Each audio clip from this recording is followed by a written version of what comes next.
अगर आप mutual fund में पैसा इन्वेस्ट करते हैं तो आपको ये चीज़ ज़रूर पता होगी कि आप जो पैसा इन्वेस्ट करते हैं या जमा करते हैं पैसा, वो फंड मैनेजर के पास जाता है और वही फंड मैनेजर अलग अलग सेक्टर्स में पैसा इन्वेस्ट करता है और वो बेनिफिट कमा के उसी में से आपको रिटर्न देता है।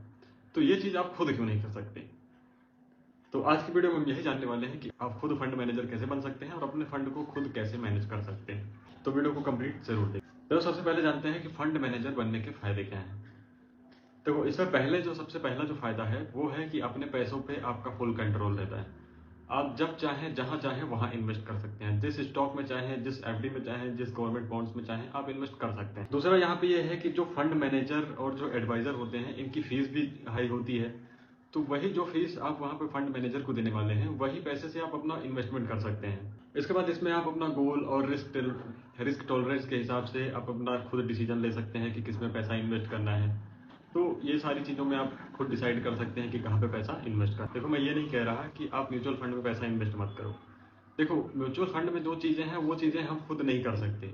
क्यों नहीं कर सकते? देखो, यहाँ पे क्या है कि जो म्यूचुअल फंड होता है वो सभी के पैसों का कलेक्शन होता है। जैसे कि अगर किसी ने 1,000 रुपये इन्वेस्ट किया, किसी ने 5,000 रुपये इन्वेस्ट किया, किसी ने 10,000 रुपये इन्वेस्ट किया, तो ऐसे ऐसे करके सबका जो कलेक्शन होता है, अब इनके पास जैसे प्राइमरी अमाउंट ज़्यादा होता है, कैपिटल अमाउंट ज़्यादा होता है। अब वो जो शेयर चाहे वो शेयर खरीद सकते हैं। हमारे पास क्या है, हम नॉर्मल लोग क्या है, हम खरीद नहीं सकते। जैसे महंगा स्टॉक है, मान लो 20,000 30,000 रुपए का स्टॉक है, वो हम कैसे खरीद पाएंगे? नहीं खरीद पाएंगे। तो हम क्या करेंगे, छोटे छोटे शेयर ही खरीद तो हम छोटे छोटे शेयर ही खरीद पाएंगे। तो देखो, हम यहाँ पे जो छोटे छोटे शेयर्स हैं उनको हम खरीद सकते हैं, उनको हम अपनी तरीके से कंट्रोल कर सकते हैं। इसके पहले हमें स्किल्स की जरूरत है, जो सारी चीजें हमें जाननी होगी कि कंपनी का परफॉर्मेंस क्या है, कंपनी की बैलेंस शीट और परफॉर्मेंस और स्टेटमेंट्स को पढ़ना सीखना होगा हमें। इसके बाद कंपनी के प्रॉफिट, रेवेन्यू और ग्रोथ पोटेंशियल को भी एनालाइज करना सीखना होगा। इसके अलावा हमें स्टॉक मार्केट, म्यूचुअल फंड और कंपनी कमोडिटीज के ये सारी चीजों की भी जानकारी हमें लेनी पड़ेगी। अब देखो, यहाँ पे हम इन्वेस्टमेंट कैसे स्टार्ट कर सकते हैं कि हम देखो छोटे छोटे स्टॉक्स खरीद सकते हैं जो कि 500 2,000 रुपए के हैं।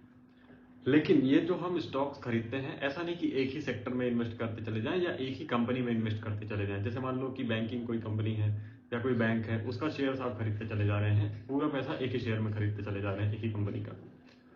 तो हम यहाँ पे क्या कर सकते हैं कि अलग अलग डाइवर्सिफाई कर सकते हैं। जैसे कुछ पैसा हम डायमंड एंड ज्वेलरी में लगा सकते हैं, कुछ आईटी सेक्टर्स के शेयर खरीद सकते हैं, कुछ बैंकिंग सेक्टर के शेयर खरीद सकते हैं। तो इससे हमें क्या होगा कि थोड़ा जो है हमारा जो बैलेंस है वो बना रहेगा। मान लो कि हमारा एक स्टॉक लॉस में चल रहा है और एक प्रॉफिट में चल रहा है, तो जो प्रॉफिट में चल रहा है वो लॉस को बैलेंस कर लेगा। उसके बाद मार्केट फ्लक्चुएशन के हिसाब से अपने इमोशन पे भी कंट्रोल करना है कि अगर मान लो कोई स्टॉक का प्राइस नीचे जाने लगा, तो आपने क्या किया कि उसको बेच दिया, या आपके मन में टेंशन आ गई कि अरे मेरा पैसा बर्बाद हो गया, मेरा पैसा लॉस हो गया। तो ये चीज़ नहीं, इमोशंस पे कंट्रोल करना है और एक लॉन्ग टर्म विजन रखना है। इसके अलावा सीखने के लिए आप कुछ बुक्स भी पढ़ सकते हैं, जो और यहाँ पे जो है आप कुछ कोर्स भी कर सकते हैं। कोर्स में भी आपको सारी चीज़ें बताई जाती हैं कि फंडामेंटल एनालिसिस कैसे होता है, टेक्निकल एनालिसिस कैसे होता है, ये सारी चीज़ों की जानकारी मिलती है।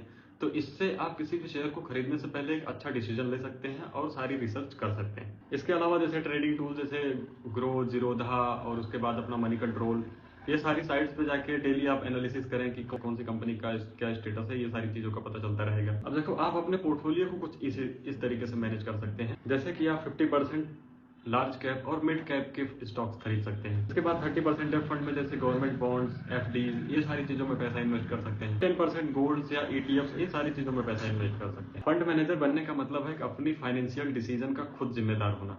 इस जर्नी में आपको बहुत सारे चैलेंजेस मिलेंगे, लेकिन जो सेटिस्फेक्शन और ग्रोथ आप देखेंगे वो प्राइसलेस होगा।